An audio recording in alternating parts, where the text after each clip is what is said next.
Hello, hello, hello, and welcome to the first ever Rebooked live show that I'm doing. Whoa. Okay, that was a quick transition. Didn't expect that one to just jump right to it. Anyway, so this is a test. Never done this before, never did this before. Something new. Figured I'd give it a whirl.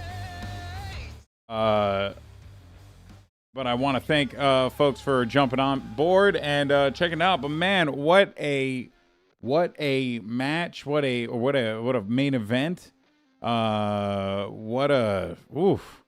Just and everything. That was an excellent freaking show. Everything about that was good, top to bottom. We'll talk about the entirety of the card, and then I'm gonna see if maybe I can get some folks in our Discord. And I'll jump in if folks want to. But mostly it's just going to be like a quick solo kind of recap thing. And then obviously I want to expand upon it in the future. But of course, sound off in the comments. Let me know what you think. What do you think of the matchups? What do you think of everything? It was crazy. Scan is in the chat. Yeah, they're wild stuff. I'll go ahead and jump in right to it because we're not going to be live for too long. But I did want to try and cover at least a few of the things that we were treated to, man, because, oh boy, that was a show. All right, first and foremost, let's go ahead and jump over and let me make sure everything's fine on the live end. Oh, yeah, it is. All right, there we go. Great. Okay, cool. So let's dive into this here. Lots to talk about. The card was wild. All right, first things first. Let's go ahead and talk about, and maybe, you know what, Scan, let me, Scan, join the writer's room.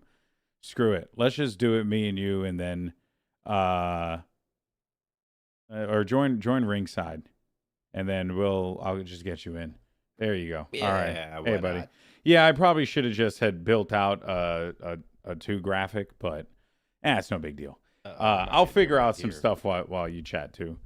Are you hearing me? Hello? Oh, wait. There you go. Now you got me. There we go. Okay, there yes, you we go. do. There we go. Okay. All right. Yeah, So man. you want to start from the top of the show and work our way through, or is there anything particular you want to talk about? Well, first, man, I want to make sure I can get you on the stream. So that's the first thing. So I'm gonna get the Discord. What, camera? No, I was gonna do the stream kit overlay. Okay. So that this way I can have you at least show your widget. You know, at least show your widget. But while I do that, why don't you go ahead and let the people know what you thought of the show? What you thought of it? I thought that this show, more than anything else, gave shine to things that AEW needed to give frickin' shine to. And those being? Mercedes Moné really having a fantastic match in AEW. I think that was her best match so far, at a point where I do feel a lot of the conversation online about her has been that she hasn't really moved the needle that much for AEW, and that her title reign has been a little stagnant. So I'm not gonna lie, that stuff is that stuff always annoys the crap out of me. It annoys me too. It really does. But it has been the conversation. It just has been. I don't agree with it, but it's been the conversation, and I feel like this was a really, really great performance by her and Chris Statlander in one of the better women's matches I can remember since Mania season, I feel like. And then on top of that, I would say the Continental Classic. Dude, the Continental freaking Classic, man.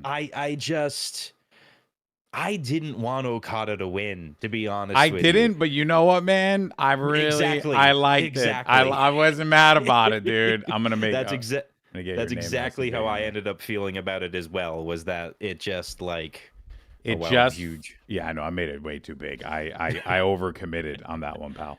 Honestly, dude. It was a good show. It was a great show. AEW doesn't really miss with the pay-per-views. But there was something about this one in particular that I was just like really stoked for. And I couldn't quite put my finger on it. And you want to know what's crazy? No title changes. Yeah, that's No true. title changes. With everything that was going on tonight, there were no title changes. I feel like I was hard predicting title changes. see, I was committed, dude. I was committed. I don't. Booking is the thing. We knew Konosuke was booked to fight against Shingo next week at the Tokyo Dome. Is that why? Is that why? Konosuke's defending the belt against Shingo next week in the Tokyo Dome. So it's just like, okay, we just know there's no way Powerhouse Hobbs is going to win this match. But again, goddamn, did they give Powerhouse Hobbs some freaking shine in this match? Yeah, they definitely made him look good. They did. And then Ricochet, the toilet paper becoming a thing is so good. Like, it really was. Yeah. So, all right. So let's go ahead and start. I'm going to start from the top. Place. I'm sorry. Yeah, I know. Cause you're over the moon. Yeah. I mean, it was a great show. I would be as well. It was an incredible show. Okay. So first things first, match number 1, we had the C-Dose, which was our first C-Dose matchup, Ospreay versus Fletcher. Again, straightforward banger. Really just good. Just the Ospreay and Fletcher, I don't think Scan can have a bad match. Honestly. Are you always as surprised as I am at how huge of a human being Kyle Fletcher is? Yo, that's a big boy. He's enormous. That's like a chunky boy. Every time he gets in the ring and I see him standing across from Ospreay and realizing how much taller than Will he actually is. Yeah. It shocks me. And he's able to move like Will, despite the height difference. That's what's crazy. That's like him and Konosuke. There's a reason that those two got scouted. But I mean, fantastic match. Styles Clash finish. I wasn't ready for that. Because I had said on Blue Sky, I skeeted the other day. I was like, man, I'm pissed that the Styles Clash is basically being used in Ospreay's arsenal like a blue thunder bomb. And then the mofo wins with the Styles Clash. It was so good. So that was a sick conclusion there. I think as far as where we go next with Kyle, I mean, I think the TNT title easy for Fletcher. I don't see a reason why not. He beat Daniel Garcia. And if anything, I would expect Kyle Fletcher to maybe butt his head into the TNT title picture alongside one Markelius Briscoe and Danielius Garcia-less as well. So I think that's where we're going to go. And I'm excited for that because I do think Kyle Fletcher, including Jack Perry. Maybe, I don't know. Jack Perry's kind of like away right now because honestly, like, where do you slot Jack Perry? You don't really he kind of needs not a reset, but he just needs to be needs to be away a little bit longer. And I think Mark Briscoe, I think you got Shelton Benjamin in that mix up as well. Because I think Daniel Garcia is easy pickings. I think that's going to be the story for Daniel Garcia and his TNT title reign. It's going to be how everyone sees a weak champion, a guy who cannot win, and yet by hook or by crook, he's winning. So I think that this is them maybe building their own Sami Zayn. You know what I mean? I see what you're saying there. Yeah, I don't know, but I'm excited. Yeah, I'm excited. We don't have to dive into it, but because we'll be here forever. But I do think that there is a direction that they can go with the TNT title here with Kyle and the win with Daniel Garcia.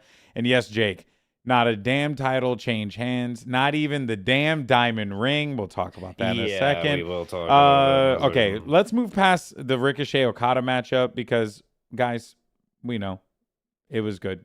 I mean, it was a great matchup. We don't need to say anything else. Good matchup. Guys wrestle good. I don't know what else to we're say. Getting out of it. I like that we're getting out of it. No. We're going to talk about that part. I'm just saying the match as a whole, I mean, it's like Ospreay Fletcher. Like, it's Okada Ricochet. It can't be bad. So anyway, then at the end. Can I call it one spot? The head slap? The head slap was great. I will say, as a bald person, I felt offended. I felt like slightly bothered. I will be honest with you because I don't like that shitty Andrew Tate types are being like all balds are being labeled with that douchebag. So I like he's actual human garbage. So, I just don't, I hate this. Anyway, that being said, Scan, the ending, run us through it. Swerve comes out. What does Prince Nana have in his hand? Literally not in his hand. He freaking dances out an entire wheelbarrow full of rolls of toilet paper. Yep.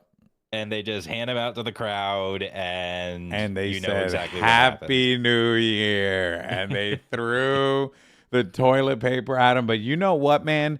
Who constantly always needs to receive all the praise in the world?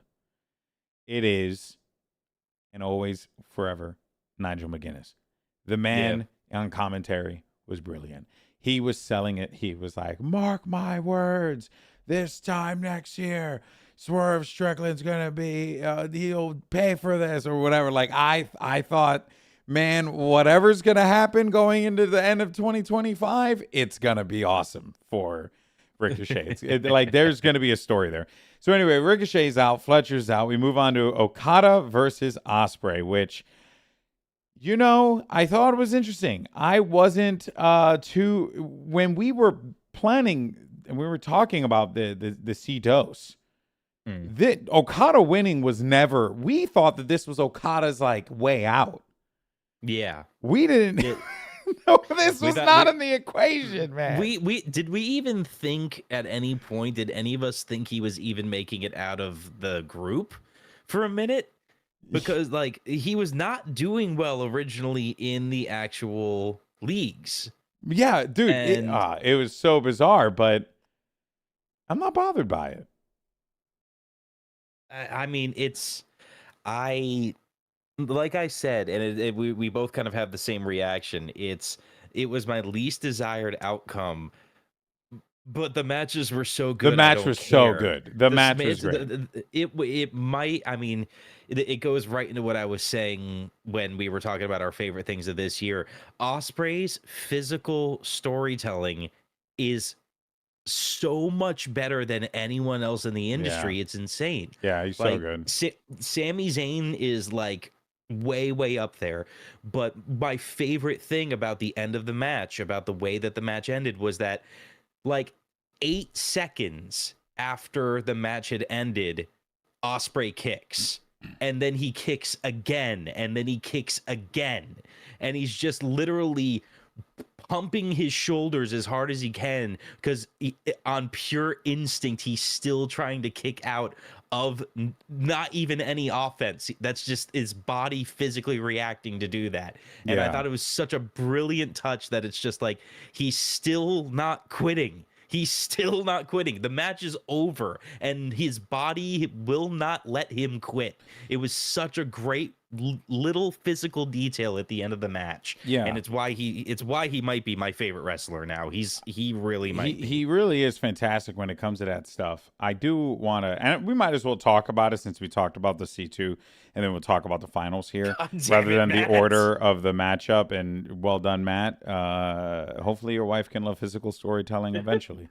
So the final for that matchup, as we talked about, Okada Ospreay. I just love the whole setup of it, right? Will coming out beaten, battered, and bruised. And then you have Okada, who's just looking like this is another day in the office for him.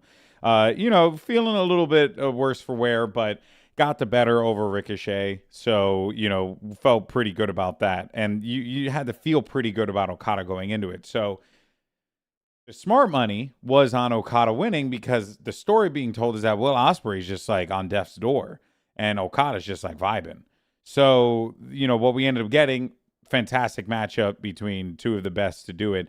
My gripe with this is that the reason why I feel like the Okada win kind of came out of nowhere is because throughout the tournament, Okada just kind of appeared.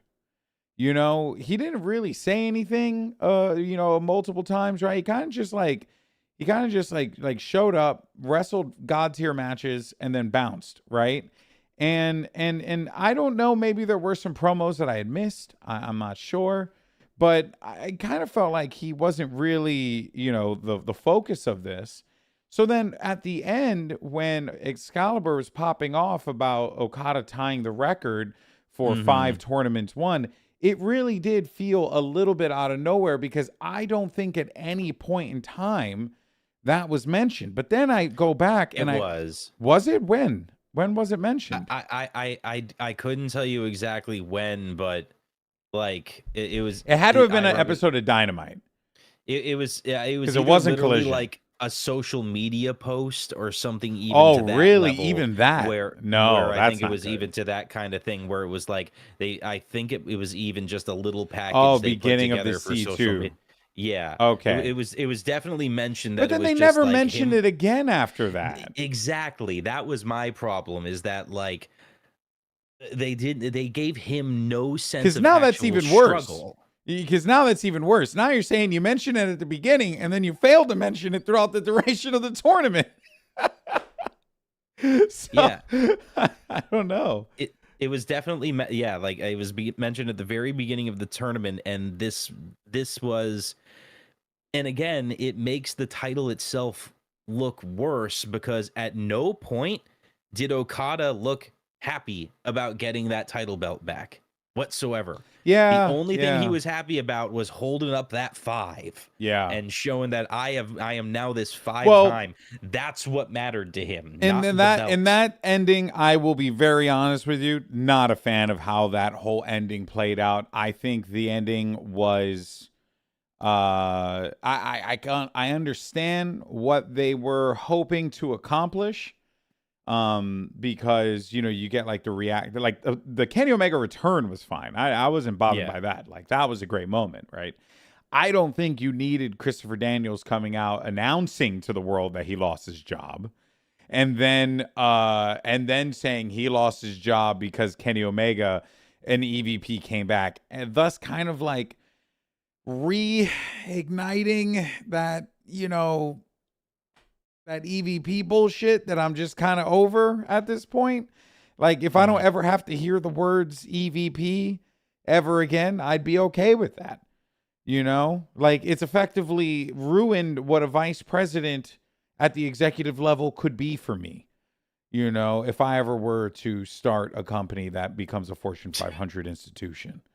So, I just feel like that was a weird ending, and Matt is saying at the end plays right into my point. Kenny is back. Woo, a guy who wasn't in the tournament will now be the likely contender for this title.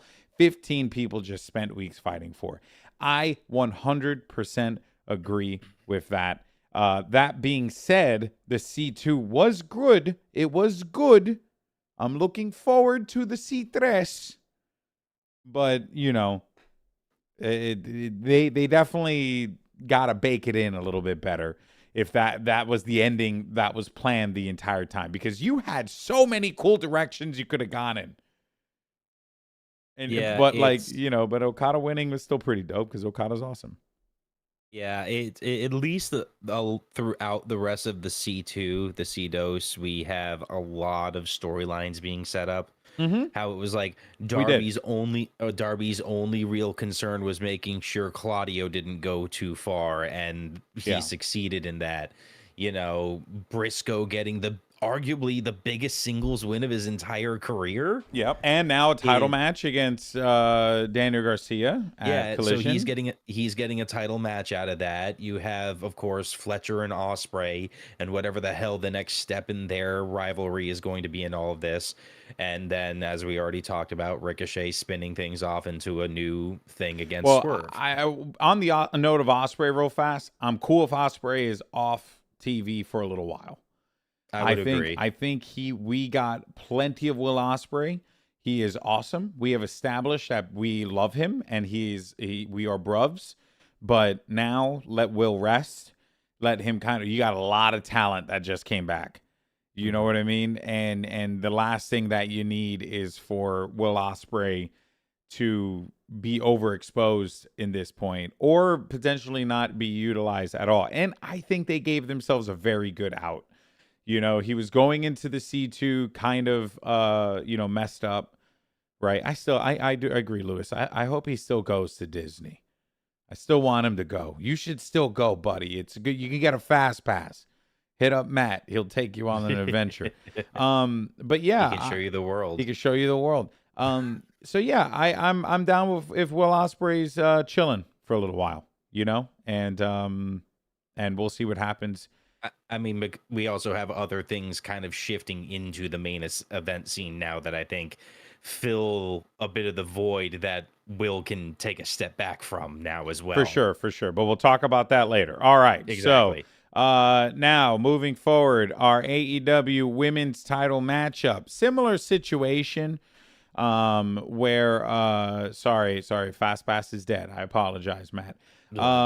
Similar situation to, and this was kind of I'm honestly kind of shocked that there were no title changes at this pay-per-view, but the show was still very good because this was like one of the matches that was a good reason why.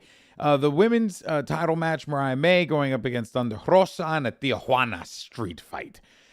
It was just a wild match. It was, Thunder Rosa is really good at these hardcore matches, as she's gotten a lot of AEW's finest wrestlers over in those matches. So like for even like Deonna Purrazzo, you also have Britt Baker. She even did one, I believe, with Toni Storm. So these hardcore matches and Thunder Rosa are definitely like bread and butter for her. That being said, again, I like Mariah May winning, but do you think that we end up with Tony Mariah May again out of coming, obviously not like right now with the way the story's going, but is that where this ends up, Scan, in your opinion? I think it does. I think we eventually have the irony that is Tony asking Mariah if she can be her mentor, and that being how this starts to spin out. Is this if that happens? Oh man, if that happens, I really do think that's going to happen. I really do. Man.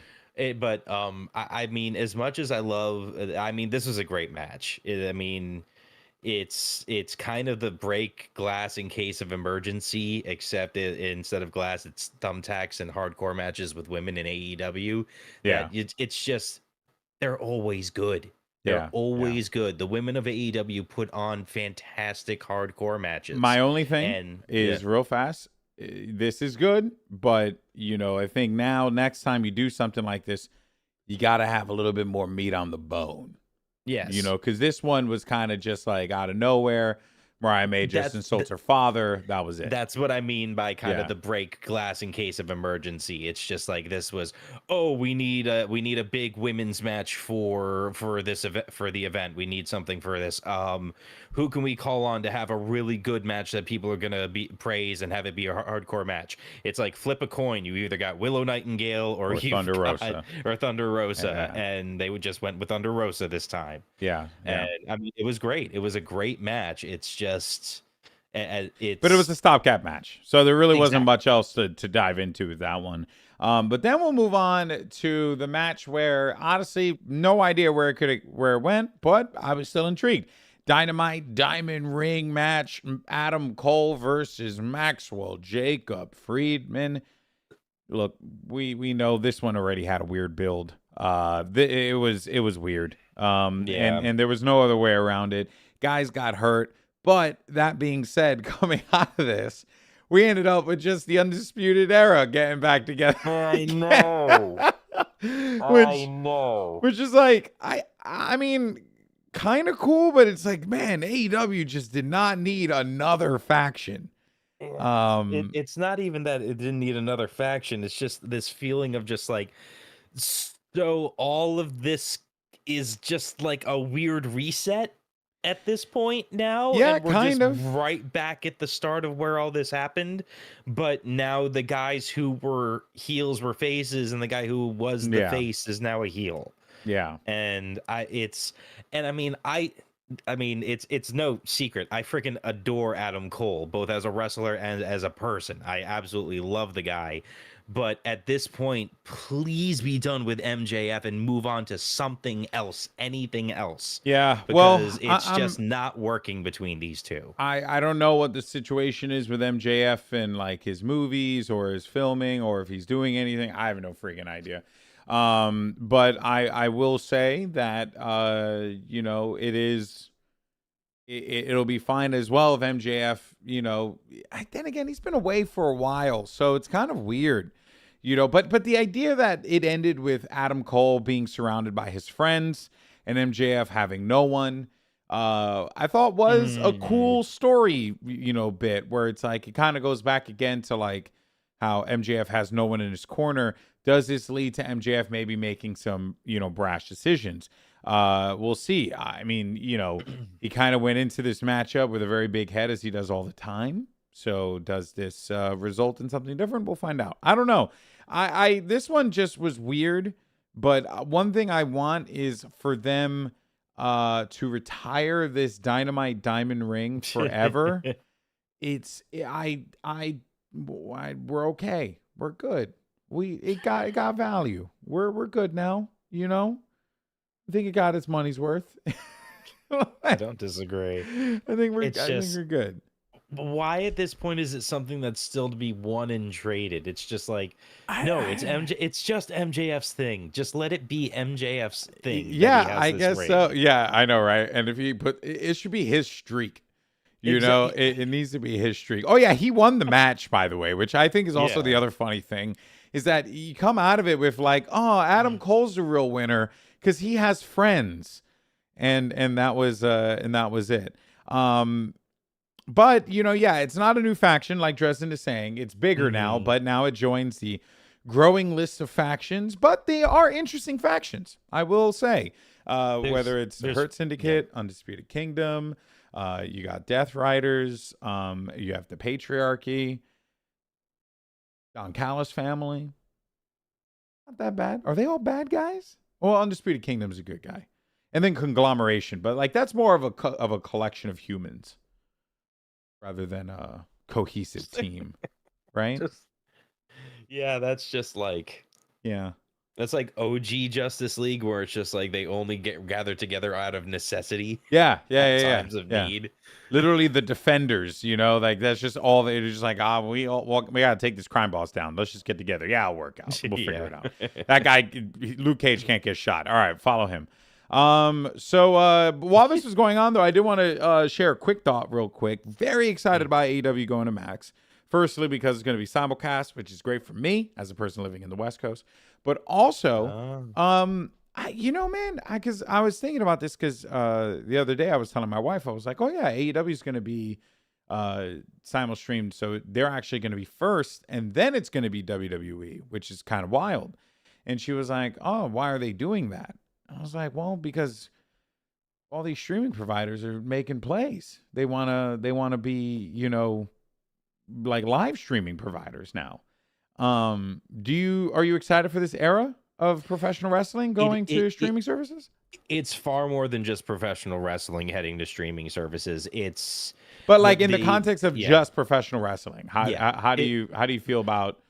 Like motherfuckers won't get their ratings no more, man. I mean, there are people who find a way to find numbers to complain about, but it's been time. It's just time, is what it feels like to me. Yeah. Is that the cable market is constantly shrinking, and the technological leap is now just to me. This is the death of cable. To me, this is the death of cable. Like. Pro wrestling was the holdout. Yeah, literally for me, it's literally been pro wrestling is the thing that's making me still pay $80 a month for a cable subscription. Like I like YouTube TV. Don't get me wrong. Same YouTube here. TV is great service. Big fan of it. But I just do not care about cable TV like at all. So yeah, I'm excited. AEW going to Max, and it's not just. What I think AEW's advantage is going to be is it's not just Dynamite. It's Dynamite and Collision are going to be simulcast on TV on Max, while only Netflix is going to have Raw and you're still going to have to go to cable for Friday Night SmackDown. So that is going to be interesting, but it is Warner Brothers, and they could fall apart. So yeah, the writing's been on the wall for a while now. You see things like Netflix and their investment in the NFL, and how much they're doing in that as well.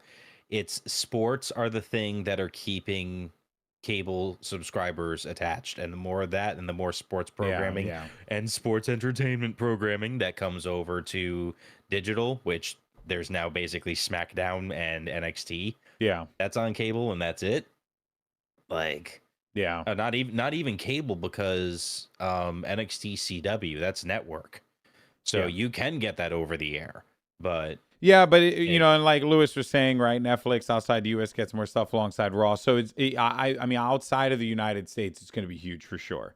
For sure. But I am very, very curious to see where this goes. This is going to be a fascinating time in live broadcasting, because a lot of stuff is migrating over. But anyway, just one last little thing I want to add in there is that one of the reports I was reading, and I know we don't do like dirt sheet whatever, but just in terms of the way that WWE is approaching their January 6th episode, the language is being used as a quote WrestleMania level event. So they're going to be pulling out all. Well, yeah, I mean that makes a lot of sense. They need to, because it's a big opportunity, right? They're getting put on. They're getting put on. Yeah, the world is Netflix is it's huge. So we'll see what happens. But all right, moving forward, we will talk about Hobbs and Takeshita going up against one another for the international championship. Again, just like what we talked about with the women's title, not much really to dive into outside of it being another fantastic matchup. Hobbs came out of this looking like, the knee was sold. There were some spots that definitely, were slow on the upstart, but I love the fact that the crowd understood the assignment and were just chanting meat. Because that was my worry. I was like, man, this is a meaty matchup. I really hope the crowd chants meat, because I don't know if they think of Takeshita's meat, but that man's meat. He's just some big old meat. And Hobbs, he's even bigger meat. So so Takeshita is 6'3", 6'2"? He's 6'3". He's a meaty boy. And then, he's 6'2", 250. And then Powerhouse Hobbs. That's funny. I had to write P and immediately brought up Powerhouse Hobbs. He's a meaty boy. He's 6'1", 270. Good God. Yeah, he's massive. That man is dense. You see the muscles? Those things don't move. He is dense. In any case, though, the very hard-hitting match. The leg was the story, though. Don Callis on commentary was great, just constantly hammering that home. You definitely felt like there were moments that Hobbs could have won it, and it wouldn't have been the worst thing in the world. But, like you said, you got Takeshita. He's going to be going to Wrestle Dream, right, I believe is the show. So, they're going to want him to hold gold at that show, not losing to Hobbs. So this was another stopgap matchup. But anything you wanted to add on this one before we move on to the TBS title? Not much, other than just as I said, and you've already said as well, Hobbs looked fantastic in this match. I think it's one of his best matches he's had in AEW. But also, just hats off to Takeshita for some really impressive power spots in this match, because Hobbs is by no means a small man, as we've already said, and Takeshita can make tossing him around look easy, which is kind of insane. Yeah. Crazy. Other than that, just, another great match from the night. Another, just, again, good shine on Hobbs, and Takeshita looks really good to go into the Tokyo Dome. Yeah. And, we'll, of course, see what happens with the international title going into 2025. I did say on Blue Sky, I was like, man, I just don't know. I'm in that same boat where it's just like the international and the continental are just kind of serving the same thing right now. I don't need the Continental Classic to be for a championship. It could just be for a trophy. And or that stupid ass ring. I don't know, but I actually know. Please God, no.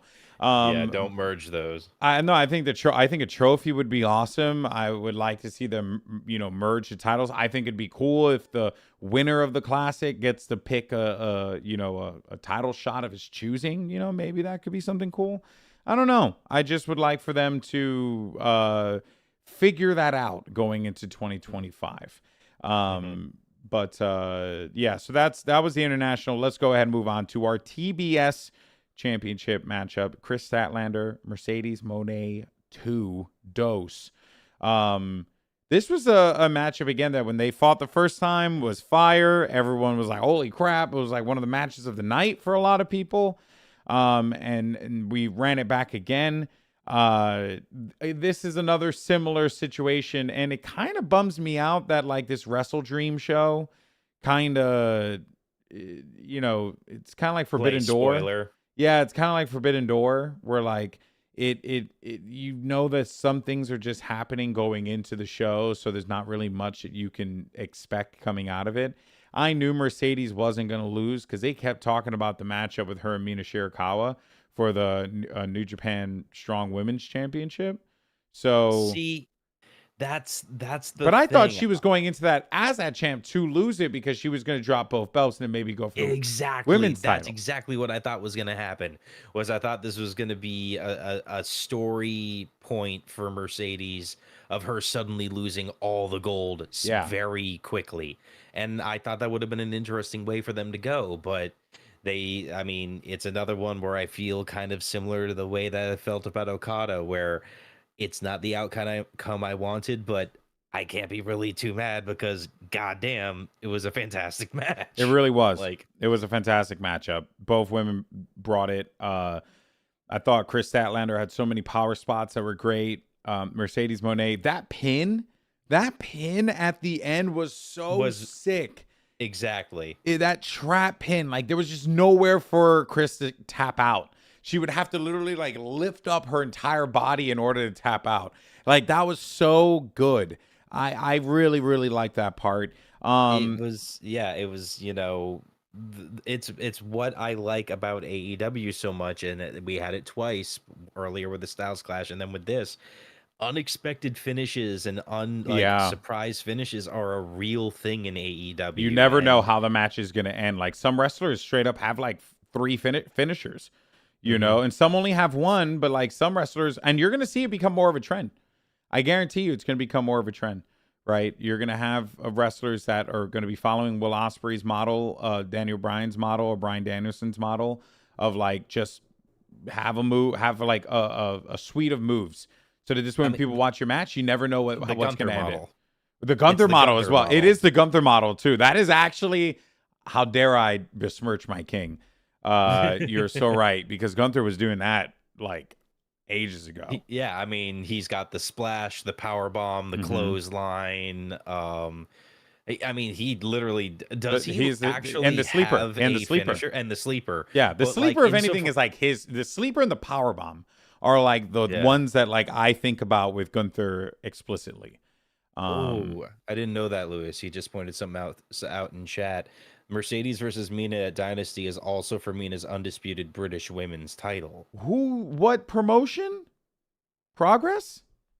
Let me. What the heck?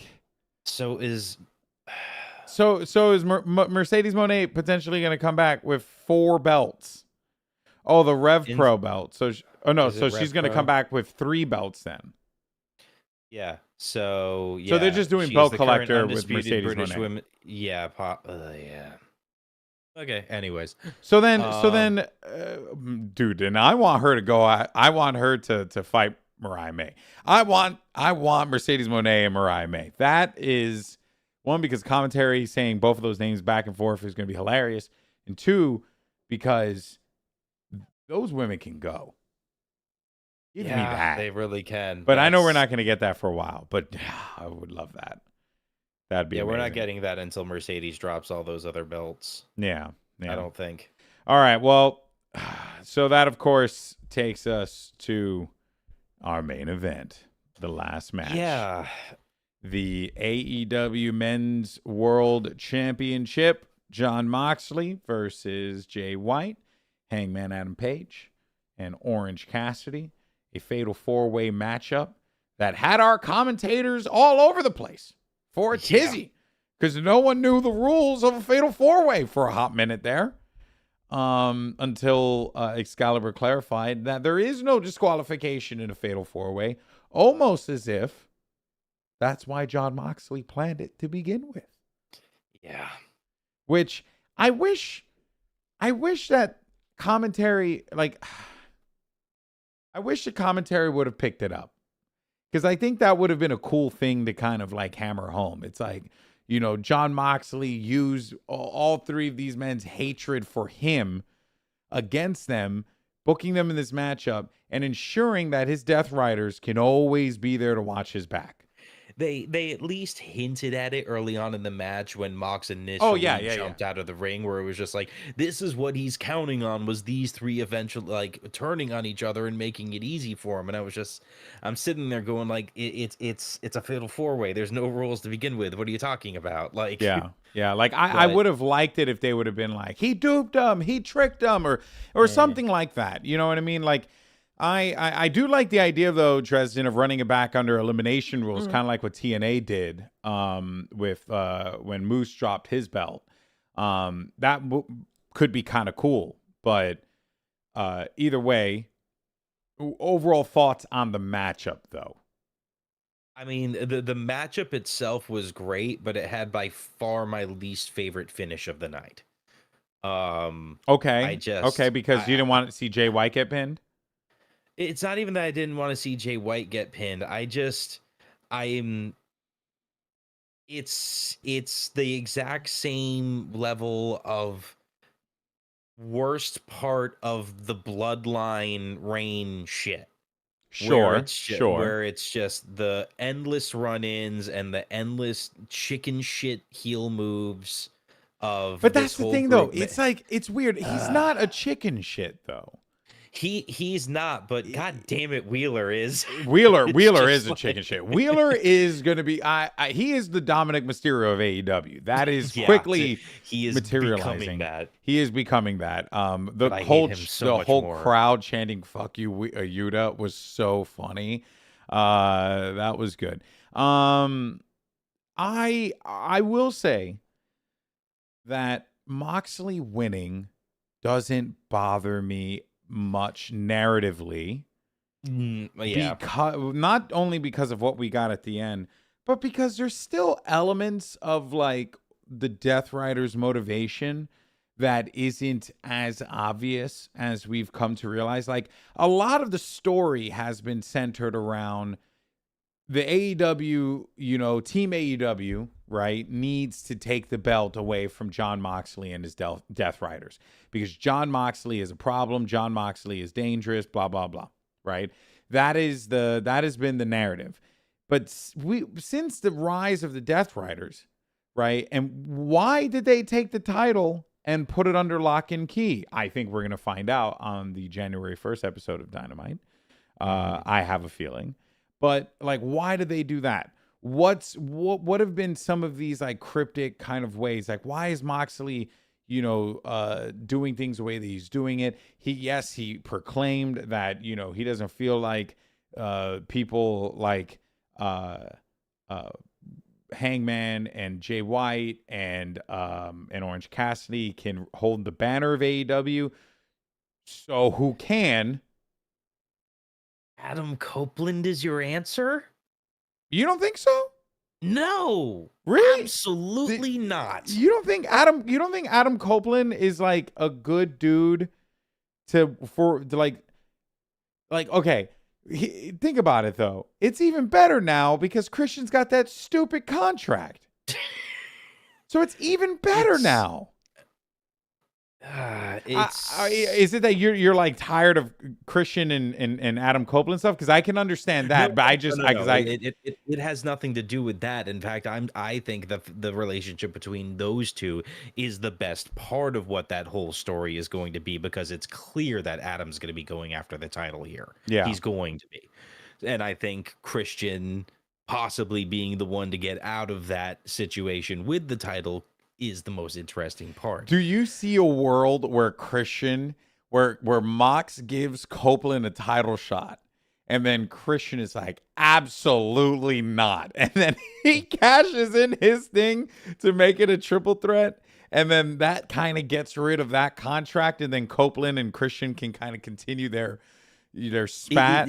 That could be an interesting route to take with it, where it's just like literally out of pure spite and rage and a spur of the moment decision, he goes, no, this is not going to be just a one-on-one match. This is going to be a triple threat. I'm cashing it in for this event. Exactly. I'm cashing it in for this match, because there is no way I'm going to stand here and let Copeland become champion before I do. Yeah. And that could be a very interesting way to go about it. But because everyone's expecting a run-in, right? Everyone's expecting a run-in. So I like the idea of them maybe not doing a run-in cash-in kind of thing. And then him, actually like utilizing his contract effectively. Pulling an RVD, calling his shot of exactly when he wants but to being have a his bad match. guy and doing it purely because he hates Adam Copeland, Yes. his former best friend, so much more, which is just great, dude. And that whole route of it is great, and that story could end up fantastic. It could. But to me, Jon Moxley's title reign needs to be ended by an AEW original. It has to be. Otherwise, everything that he's doing right now as the leader of the Death Riders loses so much of its significance. And you know what, though? Especially to a guy who was, and I don't want to make this like point out, but it's just, especially to a guy like Edge.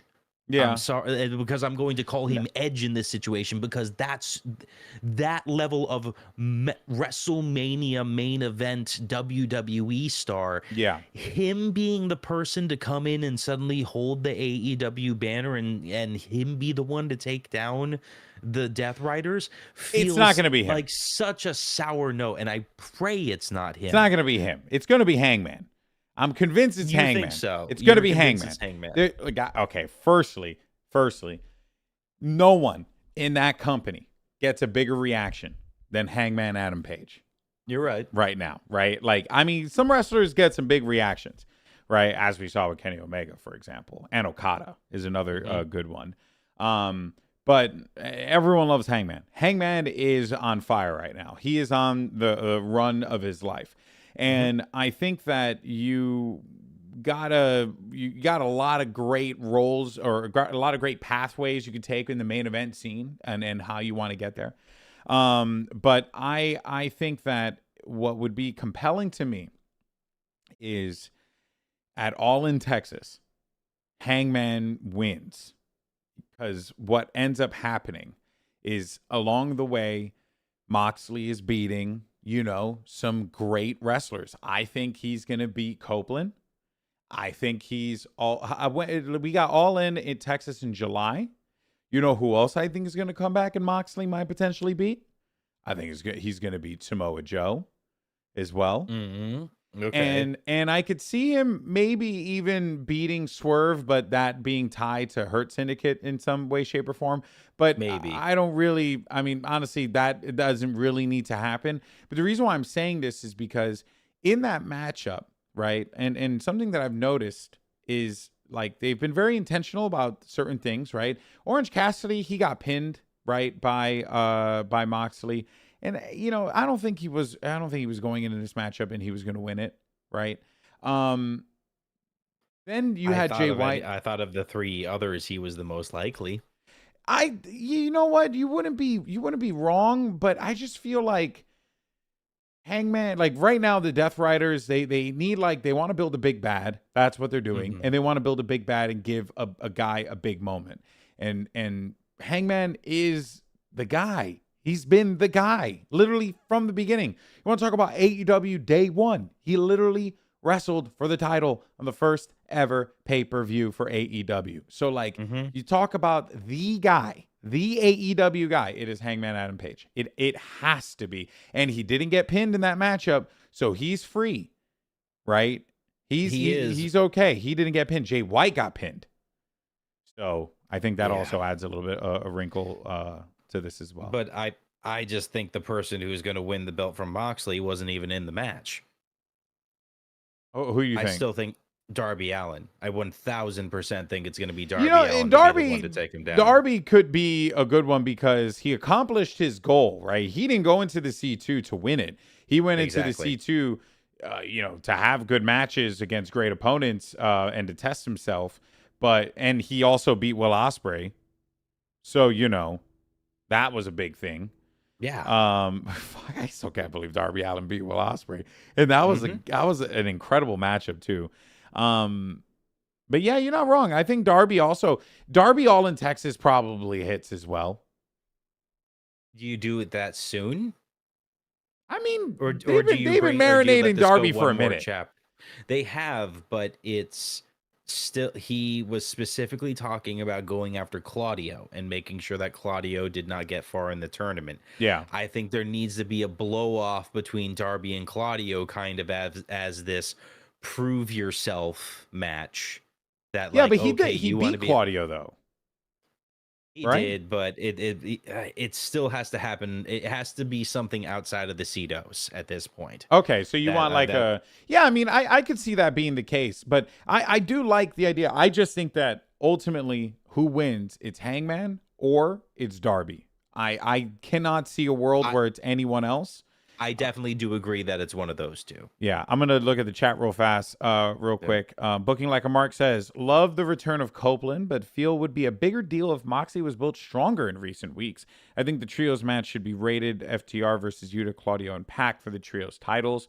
Do not disagree with that, but I think the trios titles are going to get yeeted, to steal a term. I think, but I don't know. I could be wrong, but just they've been sitting there doing nothing for ages. I know. You can't. That belt that title has been started and stopped so many times at this point that it feels cursed. So I'm kind of okay if they just want to retire the trios titles because you don't need them. You just don't. You got too many belts. Dresden says the whole story as I'm reading / interpreting it is this isn't the battle for the future of AEW. It's there's no present in AEW, and you don't get that with Cope because that's just more past. And then he says, disagree there, GB. I think it needs to be a first-time world champ beating Mox. Something new steps up to the plate. Someone new steps up to the plate. And Darby. Darby is the guy. Darby is the brand new first-time champion. And you know what I mentioned about pops? Darby has just as loud of a pop as Hangman does. So every time he shows up. And Dresden's also right. All In is 6 months away. So you got 6 months to tell this story. And you got a lot more eyeballs on you now that your show is going to be on Max, streaming, simulcast around the world. Well, not around the world, but around the US, and then whatever happens around the world. It's gonna be crazy, man. It's gonna be crazy. There's just so much happening right now, and it's like I just feel like the next 2 to 3 weeks in pro wrestling are just going to be absolutely insane from the top down with everything happening in it really is Japan with WWE, the streaming services taking over so much of the programming here in literally the next week. Yeah, in the span of 3 days, we're going to have AEW simulcast debut on Max and as well as on TBS. And then on the 5th, we're going to have Wrestle Dynasty, which is like a crazy crossover event between. No, it's Wrestle Dynasty. You're right. And it's a crazy crossover event between, what was it? TJPW, New Japan Pro Wrestling, AEW, I think CMLL. It's a whole ROH technically. Yeah. It's a whole bunch of different promotions. So that's gonna be nuts. And then on the 6th, we have Raw debuting on Netflix for the first time ever. Monday Night Raw will not be on cable television. That's just big deal. Weird. It's a big deal. It's a weird thing to say out loud. Scan, that's going to do it. All right. I want to thank you for joining me. You know, this was a test. I'll do it better next time. I want to make some new graphics. Great. I wanted to see how it could go. Graphics are cool. I'll do it with 2 people next time, maybe 3 people. I like the idea of doing live shows, but I want to do them for like big pay-per-views. Mm-hmm. I agree. You know, and I felt like this was end of the year, so I take some risks. Why not? Maybe we'll do this after the end of the Netflix episode. Yeah, we should definitely, because that is simulcast, right? That's going to be. I believe so. Yeah, that will be simulcast. Okay, so yeah, sorry, real quick, I did look it up. I didn't realize it's Takeshita versus or Shingo versus Tomohiro Ishii is happening as well. Wait, what? So Konosuke and Shingo are going to have a match. It's a winner takes all for the Never Openweight and AEW International Championships. I didn't realize that. Okay, that adds a new wrinkle. Sorry, didn't mean to derail that at the end. I really hope. I mean, it's okay if he shows up with the belt once, but we don't need him to show up with the belt again. Come on, guy. Right. It's too much. It's too many belts. It's too many belts. All right, guys. That is going to do it. This was a test. Big thank you to everyone who tuned in, to the folks who chatted. Shout out to the regulars like Dresden, Lewis, Axel as well. Booking Like a Mark came in hot too. Thank you for tuning in, as well as Jake and Matt. I was going to say Drake. Why did I say Drake? I was hoping I could combine Jake and Matt to make Drake, but I was thinking of Drama King Matt, and then I was thinking of Jake. I'm an idiot. Anyway, I was reading names. That's what happened, and I mixed them up. DJ Matt, there we go. Yeah. More belts than Lulu from Final Fantasy X. Deep cut Kyle. Deep cut brother. Whole brother. Oh, dude. Hold on a second. That is a deep cut. Wow. I'm gonna play FFX. I've been playing Beyond Good and Evil. Excellent game. Holy crap. Good game. Excellent freaking game. That's what I've been doing. All right. Thank you everyone for tuning in. Appreciate you all. Thank you for supporting Rebooked in the in 2024. And we look forward to seeing what else we can spin up for Rebook moving in to 2025. Thank you so much everyone for watching. We'll catch you soon. Peace. Thank you, Scan. See you later. Yeah, have a good night.